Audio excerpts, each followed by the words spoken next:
नमस्कार दोस्तों, स्वागत है आप सबका फास्ट एजुकेशन न्यूज़ में। दोस्तों आज की इस वीडियो में बात करेंगे कि सीटेट के अभी तक जितने भी आपके पेपर्स हुए हैं 2011 से लेकर अब तक, उनमें आपके सीडीपी के क्या क्या क्वेश्चन पूछे गए हैं। क्योंकि आपको पता है कि सीटेट में अक्सर आपके कोई भी परीक्षा हो, सभी में आपके क्वेश्चन रिपीट होते रहते हैं, चाहे कोई सी भी सब्जेक्ट हो। तो आज के इस वीडियो में हम सीडीपी का टोटल 20 क्वेश्चन देखेंगे, साथ ही हम उनके आंसर भी आपको बताएंगे। इससे आपका रिवीजन है वो जल्दी हो जाएगा, साथ ही आपको क्वेश्चन है वो भी आपको याद होते जाएंगे।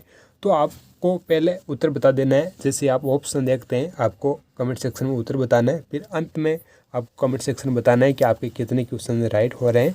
ऐसे ही हम हमेशा आपके लिए ऐसे क्वेश्चन लाते रहेंगे।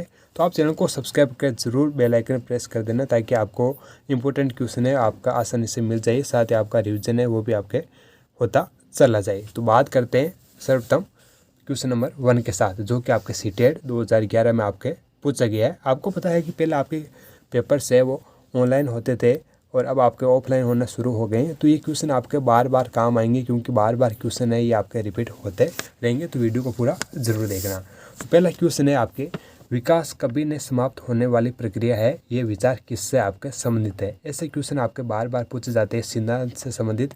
तो पहला ऑप्शन है आपके एकीकरण का सिद्धांत, अंत्यक्रिया का सिद्धांत, अंत्य संबंध का सिद्धांत या निरंतरता का सिद्धांत। क्या है इसका आंसर कमेंट सेक्शन में जरूर बताना। तो पहले क्वेश्चन का राइट आंसर होगा निरंतरता का सिद्धांत, कि विकास से कभी भी समाप्त आपका नहीं होता है। ये गर्भ से लेकर जब तक मृत्यु होती है तब तक आपका चलता रहता है। तो ये निरंतरता का सिद्धांत है, यानी कि ऑप्शन डी आपका राइट होगा। और ये क्वेश्चन अभी तक आपके पूछा जा रहा है, बार बार पूछा जा रहा है, तो बहुत ही इंपॉर्टेंट क्वेश्चन है। दूसरा क्वेश्चन है, बच्चों के बौद्धिक विकास की 4 विशिष्ट अवस्थाओं की पहचान किस मनोवैज्ञानिक के द्वारा की गई है। 4 है, स्किनर द्वारा, पियाजे द्वारा, कोलबर्ग द्वारा या एरिक्सन के द्वारा। तो इसका राइट आंसर होगा ऑप्शन नंबर बी, यानी कि पियाजे के द्वारा। पियाजे ने जो बच्चों के जो बौद्धिक विकास है उसके लिए 4 विशिष्ट अवस्था बताई गई है, जैसे कि आपको पता होगा। तो ये पियाजे के द्वारा अवस्थाओं की पहचान आपके की गई है। ऑप्शन नंबर बी आपके राइट आंसर होगा। तीसरा प्रश्न है, सीखने के अंतर्दृष्टि सिद्धांत को किसने बढ़ावा दिया। जीन पियाजे, वाइगोत्स्की, गेस्टाल्ट सिद्धांतवादी या पेवलोव। तो इस क्वेश्चन का राइट आंसर आपके होगा गेस्टाल्ट सिद्धांतवादी, यानी कि सीखने के अंतर्दृष्टि सिद्धांत को किसने बढ़ावा दिया था। गेस्टाल्ट सिद्धांतवादी को ने बढ़ावा दिया था। क्वेश्चन नंबर 4, वह कौन सा स्थान है जहां बच्चे के संज्ञानात्मक विकास को सबसे बेहतर तरीके से परिभाषित किया जा सकता है। सभागार, घर, खेल का मैदान, विद्यालय एवं कक्षा का पर्यावरण। तो ऑप्शन नंबर डी इसका राइट आंसर होगा। ये बहुत ही आसान सा आपके प्रश्न है। अगला क्वेश्चन है, वे अवस्था जब बच्चा तार्किक रूप से वस्तुओं व घटनाओं के विषय में चिंतन प्रारंभ करता है। तो वह कौन सी अवस्था है। पूर्व संक्रियात्मक अवस्था, मूर्त संक्रियात्मक अवस्था, संवेदी प्रेरक अवस्था या औपचारिक संक्रियात्मक अवस्था। तो इस क्वेश्चन का राइट आंसर होगा ऑप्शन नंबर 1, यानी कि पूर्व संक्रियात्मक अवस्था। ये अवस्था है जब बच्चा है वो तार्किक रूप से वस्तुओं व घटनाओं के विषय में चिंतन आपका प्रारंभ करने लगता है। अगला क्वेश्चन है, पियाजे के अनुसार निम्नलिखित में से कौन सी अवस्था में बच्चा अमूर्त संकल्पनाओं के विषय में तार्किक चिंतन करना प्रारंभ करता है। अब की बार पियाजे के अनुसार आपके पूछा गया है। तो इस क्वेश्चन का राइट आंसर होगा ऑप्शन नंबर डी, यानी कि औपचारिक संक्रियात्मक अवस्था, यानी कि 11 वर्ष से ऊपर होता है बच्चा, तब पियाजे के अनुसार बच्चा अमूर्त संकल्पनाओं के विषय में तार्किक चिंतन है वो करना प्रारंभ कर देता है। तो हमारे टोटल अभी तक 6 क्वेश्चन हो चुके हैं। बात करते हैं अगला क्वेश्चन 7वां, बच्चे दुनिया के बारे में अपनी समझ का सृजन करते हैं, इसका श्रेय किसको जाता है, किस मनोवैज्ञानिक को जाता है। उन्होंने कहा कि बच्चे दुनिया के बारे में अपनी समझ का सृजन करते हैं, इसका श्रेय जाता है ऑप्शन नंबर सी, पियाजे को जाता है। किसको जाता है, पियाजे को। बहुत इंपॉर्टेंट क्वेश्चन है, इस बारे में आपके पूछा जा सकता है। अगला क्वेश्चन है, मानव विकास कुछ विशेष सिद्धांतों पर आधारित है, निम्नलिखित में से कौन सा मानव विकास का सिद्धांत नहीं है। 4 सिद्धांत दिए हुए हैं, जिनमें से एक मानव विकास का सिद्धांत नहीं है। तो निरंतरता का सिद्धांत है, अनुक्रमिकता का सिद्धांत है, सामान्य से विशिष्ट और की ओर सिद्धांत है, प्रतिवर्ती का आपका सिद्धांत नहीं है। तो इस क्वेश्चन का राइट आंसर ऑप्शन नंबर 1 होगा। अगला क्वेश्चन है, आनुवंशिकता को सामाजिक संरचना माना जाता है। क्या माना जाता है, स्थिर, प्राथमिक, गौण या गत्यात्मक। इसका राइट आंसर होगा स्थिर। तो आनुवंशिकता को स्थिर सामाजिक संरचना आपके माना जाता है। अगला क्वेश्चन है 10 नंबर, पियाजे के अनुसार विकास की पहली अवस्था जन्म से लगभग 2 वर्ष आयु के दौरान बच्चा सबसे बेहतर क्या सीखता है। भाषा का नई अर्जित ज्ञान के अनुप्रयोग द्वारा, मतलब बच्चा किससे सीखता है, इंद्रियों के प्रयोग के द्वारा, निष्क्रिय शब्दों को समझने के द्वारा या अमूर्त तरीके से चिंतन के द्वारा। तो इस क्वेश्चन का राइट आंसर होगा इंद्रियों के प्रयोग के द्वारा, क्योंकि छोटा बच्चा होता है जन्म से लेकर 2 वर्ष तक का, वो इंद्रियों के प्रयोग के द्वारा अपना ज्ञान का अर्जन करता है। तो ऑप्शन नंबर 2 इस क्वेश्चन का राइट आंसर होगा।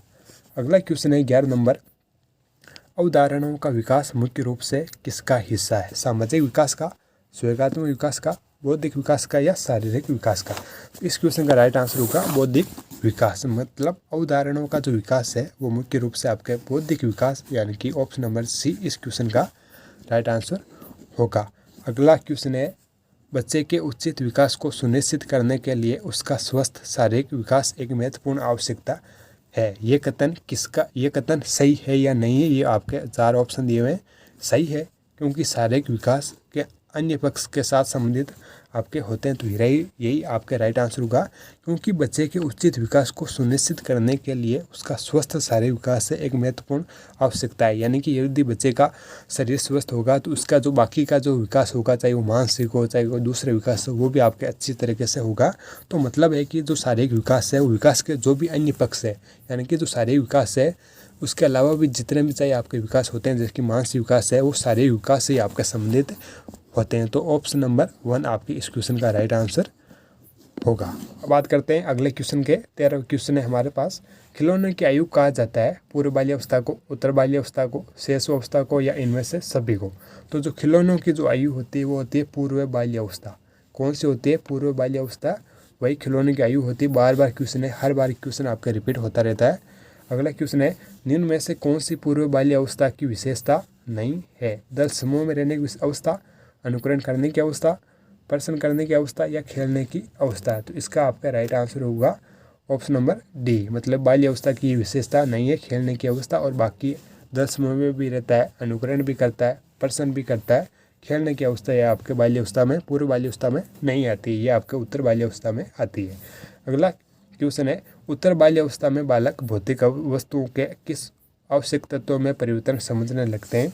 द्रव्यमान, संख्या और क्षेत्र। ऑप्शन नंबर डी इस क्वेश्चन का आपका राइट आंसर होगा। अगला क्वेश्चन है, विकास का अर्थ क्या है? आपके सामने 4 ऑप्शन दिए हैं। तो विकास का अर्थ है आपके अभिप्रेरणा एवं अनुभव के फलस्वरूप होने वाले परिवर्तनों की जो उत्तरोत्तर श्रृंखला है, मतलब जो परिवर्तन लगातार होते रहते हैं, वही आपके विकास का अर्थ है। अगला क्वेश्चन है आपके, विकास के संदर्भ में निम्न में से कौन सा कथन सत्य आपके नहीं है? तो इस क्वेश्चन का राइट आंसर है कि विकास है वो उकसाने या बढ़ावा देने से नहीं होता है। विकास की प्रत्येक अवस्था के अपने खतरे, सही बात है।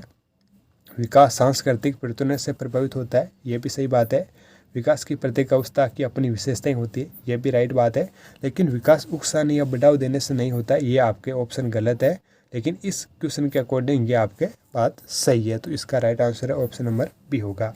अगला क्वेश्चन है, निम्न में से कौन सा विकासात्मक कार्य उत्तर बाल्यावस्था के उपयुक्त आपके नहीं है? तो इस क्वेश्चन का राइट आंसर होगा पुरुषोचित या स्त्रोचित सामाजिक भूमिकाओं को प्राप्त करना। अब बात करते हैं हम सेकंड लाइन क्वेश्चन की। हम इसमें टोटल आपके 20 ही क्वेश्चन देखेंगे। अगला जो वीडियो आएगा उसमें हम टोटल 25 क्वेश्चन की चर्चा करेंगे। कौन सिद्धांत व्यक्त करता है कि मानव मस्तिष्क एक बर्फ की चट्टान के समान है, जो कि अधिकांशतः छिपी रहती है एवं उसमें चैतन्य के 3 स्तर है? तो इसके ऑप्शन आपके सामने ये रहे। गुण सिद्धांत है, प्रकार सिद्धांत है, मनोविश्लेषणात्मक सिद्धांत है या व्यवहारवाद सिद्धांत है? तो इसका आपका राइट आंसर होगा ऑप्शन नंबर सी, मनोविश्लेषणात्मक सिद्धांत। अब अंतिम क्वेश्चन है आज का हमारा, निम्न में से कौन सा कथन विकास के बारे में सत्य नहीं है? विकास अंतक्रिया का फल है, ये बात सही है। विकास एक व्यवस्थित श्रृंखला का अनुगामी है, ये भी बात सही है। विकास एक व्यक्तिगत प्रक्रिया है, ये भी बात सही है। विकास विशिष्ट से सामान्य की ओर होता है, ये बात आपके गलत है, क्योंकि विकास है वो सामान्य से विशिष्ट की ओर आपके होता है। तो इस क्वेश्चन का राइट आंसर होगा ऑप्शन नंबर डी। तो आज हमने टोटल इसके 20 क्वेश्चन देखे। अब आप बता देना कि आपके कितने क्वेश्चन राइट हो रहे हैं, इनमें से आपको कितने क्वेश्चन आ रहे हैं, ताकि हम आपको ऐसे ही जितने भी पेपर्स हुए हैं उनमें क्या क्या CDP के क्वेश्चन पूछे गए हैं, साथ ही जो अलग अलग सब्जेक्ट है, चाहे EVS के हो, चाहे हिंदी पेडागोजी हो, चाहे इंग्लिश पेडागोजी, हम सभी के क्वेश्चन लाएंगे, ताकि आपका ऐसे ही बार बार रिवीजन होता रहे और आपको आसानी से क्वेश्चन याद होते जाएँ। और चैनल को सब्सक्राइब नहीं किया तो ज़रूर करना और अपने दोस्तों के साथ इस वीडियो को शेयर ज़रूर कीजिएगा।